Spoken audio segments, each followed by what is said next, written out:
In this video, we will study about the different types of enzymes involved in DNA replication. So let me start with the different types of enzyme. First, we are taking here DNA polymerase. DNA polymerase. सबसे पहले हम topic का नाम mention कर देते हैं, that is the enzymes required for DNA replication. DNA replication. Group of enzymes are there. First, we are taking the DNA polymerase enzyme. It is main enzyme for DNA replication. DNA replication. This is the main enzyme. इसके साथ साथ इसके जो activities हैं उन्हें हम कैसे consult करेंगे. It adds deoxyribonucleotide to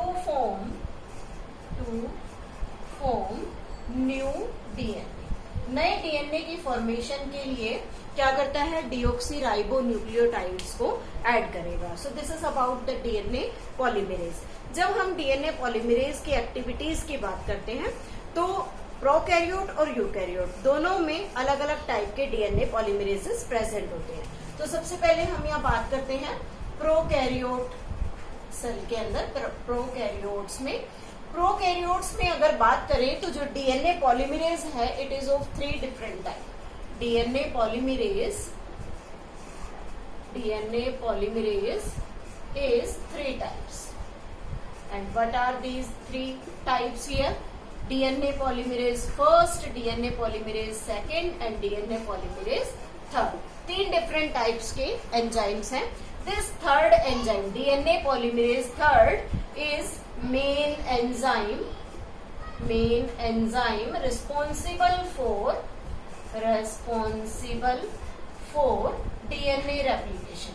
DNA replication के लिए जो इम्पोर्टेंट एंजाइम है वो कौन सा है, DNA polymerase 3. अब बचे 2, DNA polymerase 1 and 2, both involved in DNA repair.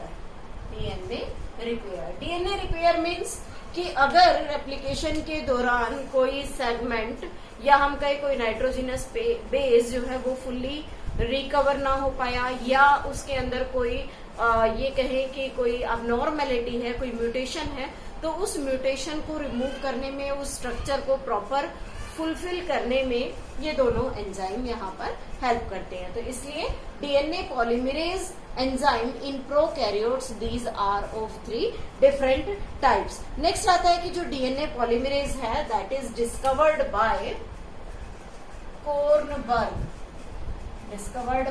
कोर्नबर्ग in 1957. 1957 में कोर्नबर्ग ने सबसे पहले डीएनए पॉलीमरेज को डिस्कवर किया. उसके बाद आते हैं यूकैरियोटिक सेल में. और यू कैन से यूकैरियोट्स में अगर डीएनए पॉलीमरेज की बात करें तो there are 5 different types. DNA polymerase is of 5 types. 5 different type का डीएनए पॉलीमरेज प्रेजेंट है and we can classify that in different with different name. DNA polymerase alpha, DNA polymerase beta, DNA polymerase gamma, DNA polymerase delta and DNA polymerase epsilon. These are the different 5 types of the enzymes used in the DNA replication in eukaryotes.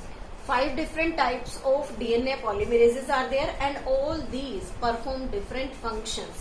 For example, if we take this alpha, DNA polymerase alpha, then it helps in initiation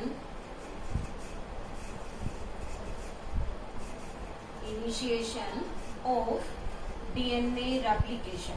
DNA replication को start करने में alpha DNA polymerase help करता है। अगर बात करें beta DNA polymerase की, it helps in DNA repair. Again DNA repair means कोई भी म्यूटेशन, कोई रॉन्ग बेस अगर वहां अटैच है या कोई सेगमेंट ब्रेक हो गया तो उसको अटैच करने में, उसे रिपेयर करने में बीटा डीएनए पॉलीमरेज हेल्प करता है। थर्ड आता है gamma DNA polymerase. This gamma DNA polymerase helps in mitochondrial DNA repair. Mitochondrial DNA repair. Mitochondria में हम लोअर क्लासेस में, इट मीन्स 11th में हम पढ़ चुके हैं कि वहां जो एंजाइम प्रेजेंट होता है, या ये कहे कि वहां जो डीएनए है दैट डीएनए इज सर्कुलर, और वो अपना प्रोटीन सिंथेसिस अपने थ्रू बनाई गई इंफॉर्मेशन जो है वो आरएनए के फॉर्म में सेल्फ प्रोड्यूस करता है। इसीलिए माइटोकॉन्ड्रिया को हम सेमी ऑटोनोमस ऑर्गेनेली भी कहते हैं। तो ये जो माइटोकॉन्ड्रिया का जो डीएनए है उसमें चलने वाली जितनी भी एक्टिविटीज हैं, उन एक्टिविटीज में जो डीएनए रेप्लिकेशन का डीएनए रिपेयर पार्ट है that is done by this gamma polymerase. Next आता है delta polymerase. This delta polymerase is the main enzyme used in DNA replication. DNA replication में यूज होने वाला मेन एंजाइम कौन सा है? Delta DNA polymerase. उसके बाद आता है next epsilon DNA polymerase. This epsilon DNA polymerase is helps in control of polymerase activity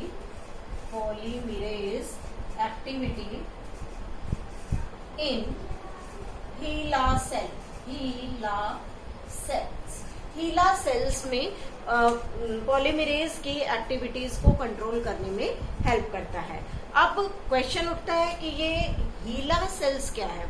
These HeLa cells are named from a patient that is suffering from the cervical cancer, जिसकी body से इन sales को निकालकर सबसे पहले जो studies हैं related to the cancer, वो study उसके ऊपर परफॉर्म की गई थी, और उस पेशेंट का नाम है, पेशेंट नेम इज हेनरिटा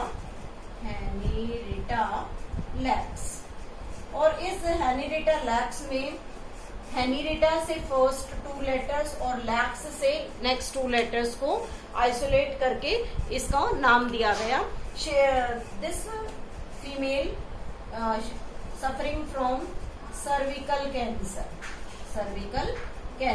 और इस सर्विकल कैंसर से जो सेल्स को आइसोलेट किया गया था, उन आइसोलेटेड सेल्स से इस जेनेटिक्स को, इस रेप्लिकेशन, इस पॉलीमरेज एक्टिविटी को स्टडी करने में काफी हद तक हेल्प मिली। इसलिए इन सेल्स में जो एक्टिविटी को कंट्रोल करने वाला एंजाइम है that is epsilon DNA polymerase enzyme. इसलिए इन सेल्स को स्पेशल नाम दे दिया गया HeLa सेल्स। सर्विकल कैंसर से वो फीमेल सफर कर रही थी, and these cells are immortal cells वो हैं। और उसके बाद जब इन HeLa सेल्स को स्टडी किया गया तो इनकी स्टडी से ही इन विट्रो जो स्टडी है, मींस टेस्ट ट्यूब के अंदर कोई भी चीज को स्टडी करना काफी सक्सेसफुल रहा। इसलिए इसे इन विट्रो की स्टडी में सबसे पहले इन HeLa सेल्स को यूज किया गया। उसके अलावा अगर हम इन HeLa सेल्स की बात करें कि इन्हें फर्दर और कौन कौन से हम ये कहें कि जो बेनिफिट्स थे, वो कौन कौन से बेनिफिट्स रहे? They are benefits used in polio vaccine means polio का इम्यूनाइजेशन करने के लिए जो ये कहा जाए कि स्टडीज हुई, वो सारी स्टडीज जो थी वो HeLa सेल्स पर बेस्ड थी कि HeLa सेल्स से हम किस तरीके से उनको कंट्रोल कर सकते हैं, पोलियो को इरेडिकेट कर सकते हैं। नेक्स्ट इज इन जेनेटिक्स, जैसा कि हम इस जेनेटिक्स में ही पढ़ रहे हैं कि इन विट्रो के अंदर डीएनए कंटेंट की एक्टिविटीज को कंट्रोल करने का काम और जो उससे रिलेटेड एक्टिविटीज है वो सारी हीला सेल से परफॉर्म की गई। उसके अलावा स्पेस माइक्रोबायोलॉजी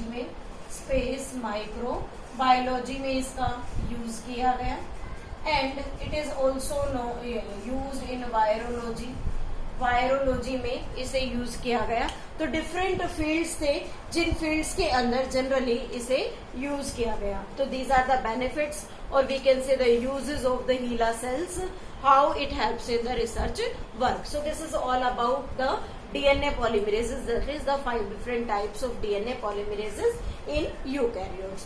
इन दोनों एंजाइम्स के अलावा और भी काफी एंजाइम्स हैं जो डिफरेंट हम यहाँ डीएनए रेप्लिकेशन में स्टडी करेंगे। उसमें फर्स्ट एंजाइम जैसे जो डीएनए रेप्लिकेशन के प्रोसेस के दौरान यूज होंगे, these enzymes are, first is the helicase enzyme. This helicase enzyme unwind the DNA molecule. As you know DNA जो है वो डबल स्ट्रैंडेड मॉलिक्यूल है और उस डबल स्ट्रैंडेड मॉलिक्यूल की जो लिंकिंग है वो हाइड्रोजन बॉन्डिंग से होती है। ये जो हेलिकेज एंजाइम है ये क्या करेगा, इट ब्रेक हाइड्रोजन बॉन्ड्स को ब्रेक करता है और जो डीएनए के स्ट्रैंड्स जो आपस में कॉइल्ड होते हैं they get separate. So the helicase enzyme helps in unwinding of the DNA molecule. Second enzyme we are using here topoisomerase.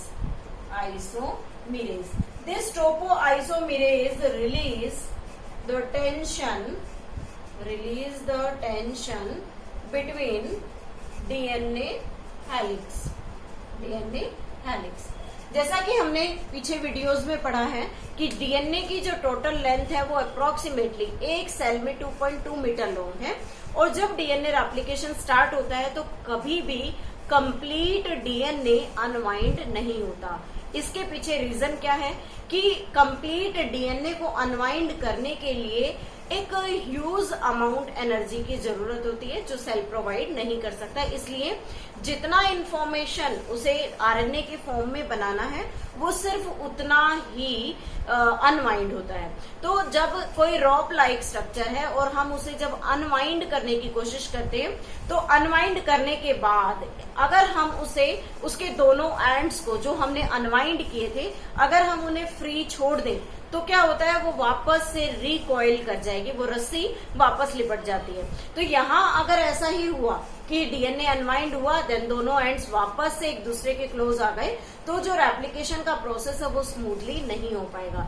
इस चीज को कंप्लीट करने के लिए, इस चीज को खत्म करने के लिए वहां से उसमें क्या होता है, एक एंजाइम यूज होता है टोपोआइसोमेरेज, जो जहां तक डीएनए का स्ट्रैंड अनवाइंड हुआ है वहां पर एक्ट करता है और उसे स्टेबल बनाता है और उस डीएनए हेलिक्स में प्रोड्यूस जो टेंशन है उस टेंशन को रिलीज करेगा ताकि वो स्ट्रैंड वापस से वाइंड ना हो जाए, मीन्स कॉइलिंग प्रोड्यूस ना करे। So this is about the topoisomerase. One different thing is there, gyrase enzyme. This gyrase is present in prokaryotes and this topoisomerase present in eukaryotes। means topoisomerase का काम release the tension between the DNA helix, ये eukaryotic cell में perform करेगा अपना action, लेकिन topoisomerase के जैसा ही function means releasing the tension वो प्रोकैरियोटिक सेल में गायरेज नाम का एंजाइम हेल्प करता है।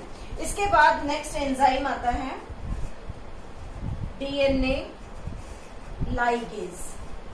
This DNA ligase is very important enzyme. जब हम डीएनए का रेप्लिकेशन पढ़ेंगे तो एक चीज वहां पढ़ेंगे कि डीएनए का रेप्लिकेशन सेमी कंजर्वेटिव है, ये हमने लास्ट वीडियो तक कर लिया था, and it is semi discontinuous क्योंकि उसके अंदर जो रेप्लिकेशन होता है उसमें एक स्ट्रैंड कॉन्टिन्यूअस सिंथेसाइज होता है और दूसरा स्ट्रैंड डिसकॉन्टिन्यूअस। तो जो डीएनए का डिसकॉन्टिन्यूअस स्ट्रैंड है it get continuous by the activity of this DNA ligase. ये डीएनए लाइगेज जो शॉर्ट सेगमेंट्स प्रेजेंट है उन सभी सेगमेंट्स को अटैच करने में, उन्हें ज्वाइन करने में हेल्प करता है फॉस्फोडाइस्टर बॉन्ड दो डिफरेंट न्यूक्लियोटाइड्स के बीच में प्रोड्यूस करेगा। तो इसलिए डीएनए लाइगेज की वहां काफी इंपॉर्टेंट रोल रहता है। It helps in joining of nucleotides को ज्वाइन करने में हेल्प करता है। Okay, so this is about the DNA ligase. These are the different enzymes of the DNA polymerase activity. This DNA ligase enzyme discovered by Khurana, Indian scientist हैं Hargobind Khurana, and in 1967 में इस enzyme को discover किया। So this is all about the different types of enzymes involved in DNA replication. In the next video we will study about the process of DNA replication.